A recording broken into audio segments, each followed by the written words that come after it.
What is to be done? How does the portrait mode play effectively?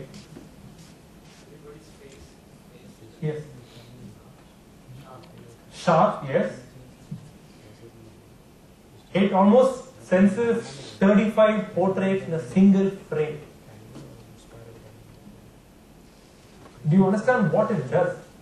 Not just one or two in a group. 35 portraits in a single frame. For group shot, it would recognize all the faces and shoot. With all the color corrections, contrast, everything done, shot. Your shake taken care of, everything done. But that is true only in face detection. It is true in your mode called auto mode. Done. Now that's the strength that I'm talking about. You don't have to even switch modes. It will decide. The moment you keep it, for example, let's say this is your composition. Okay? Now my portrait is just this big. In the entire frame, it would immediately select the portrait there. So that is the level of phase detection I'm talking about. What is the difference of face detection? Face detection. Yeah, phase detection of what? Camera with face Yeah. detection. No, it will not create a portrait. Yes. See, the main aspect of going for portrait is what I told you. You point and shoot. It was to emphasize on rich skin tones. So the moment it tells itself, yes, now what this person is going to shoot is no more a landscape. You have portraits involved. So the metering and exposure will be done to get better skin tones. Okay.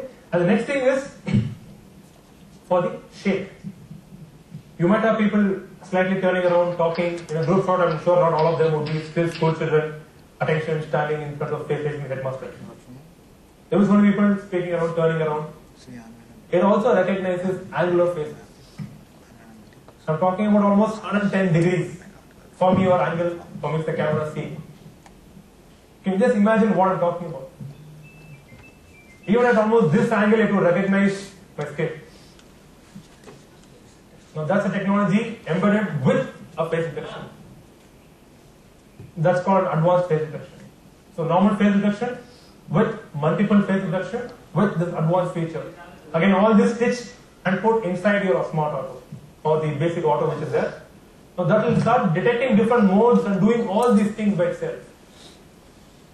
The next somebody spoke about picture clarity, shake, and color reproduction. Yeah. Yes. Okay. Point. Today's point and shoot cameras also give you an option of shooting on RAW. Does anyone apart from SLR users or even SLR users who have not shot in RAW actually know what is RAW? No answers from people who use SLRs. But others who have shot on normal point and shoot cameras or all that they know is JPEG. What is the RAW? At least you should have asked your friend who is using an SLR what is it, why is it your file size is 30 MB minus 2.2 MB.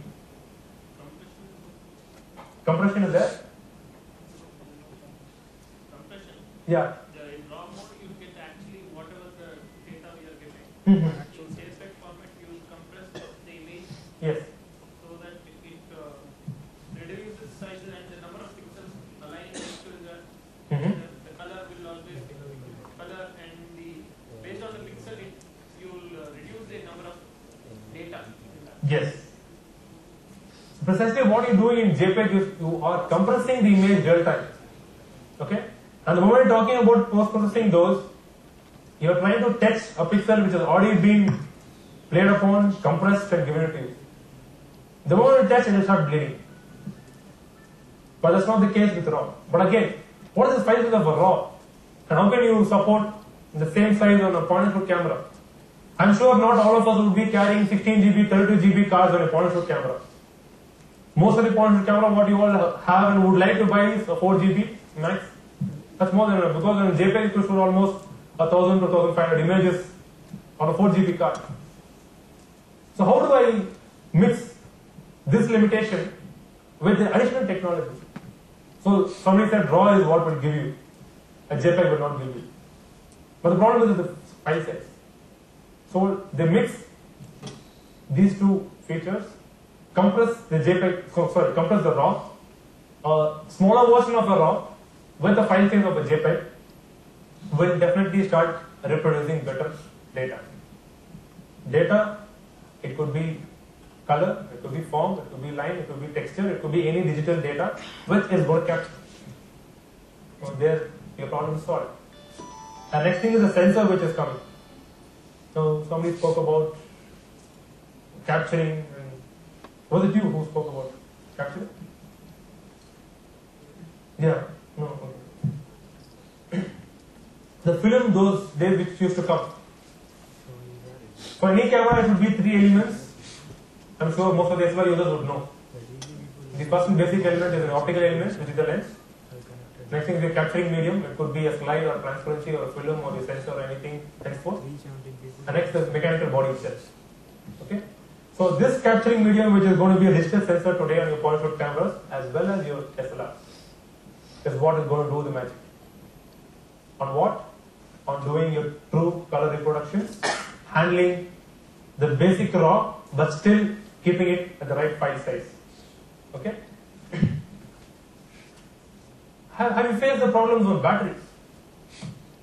Why was that not highlighted? There are a lot of battery problems. Sufficient for 1000 images. Sufficient. So which camera do you have, sir? I have Kodak. Kodak, okay. So which battery do you use for it?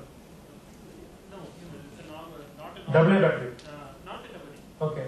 That's a 5-point lithium battery. Lithium ion battery, yeah. My point was to that. Since you're already using that, fine. But prior to this, the problem was on the charge. And sometimes, how many people have traveled to high altitudes? As in Leh, Ladakh, or northern region, yes. Didn't you face a problem with your battery? Did your camera work always or did it die down? Yes. Now what is to be done? Sorry?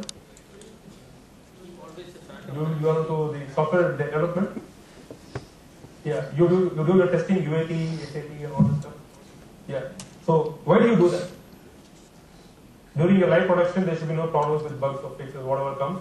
Should happen at the client side. What happens at your side. The whole point of testing is that. But still, the week you release, next week you have a bug fix coming. And that's when you work on weekends until you have a deadline to finish. And attach a patch, send it back. Why do you do that? That's precisely what happens. Testing is done on ideal conditions. But we take them on the practical locations and do that at that high altitudes, for that amount of time span, it will not support. Try doing it next time you go. Keep the battery in a warm compartment.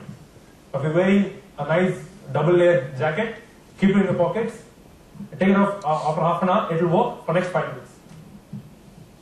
Again, it will die down. We're able to keep them on warm temperatures, maybe not hot. It should be warm for some time. But the problem is not there much on the SLR.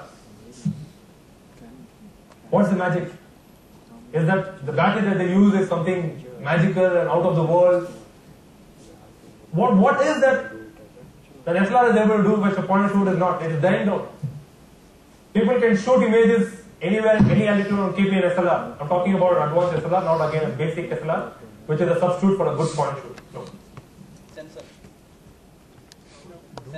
Sensor, okay. Okay. Even the point and shoot has a sensor.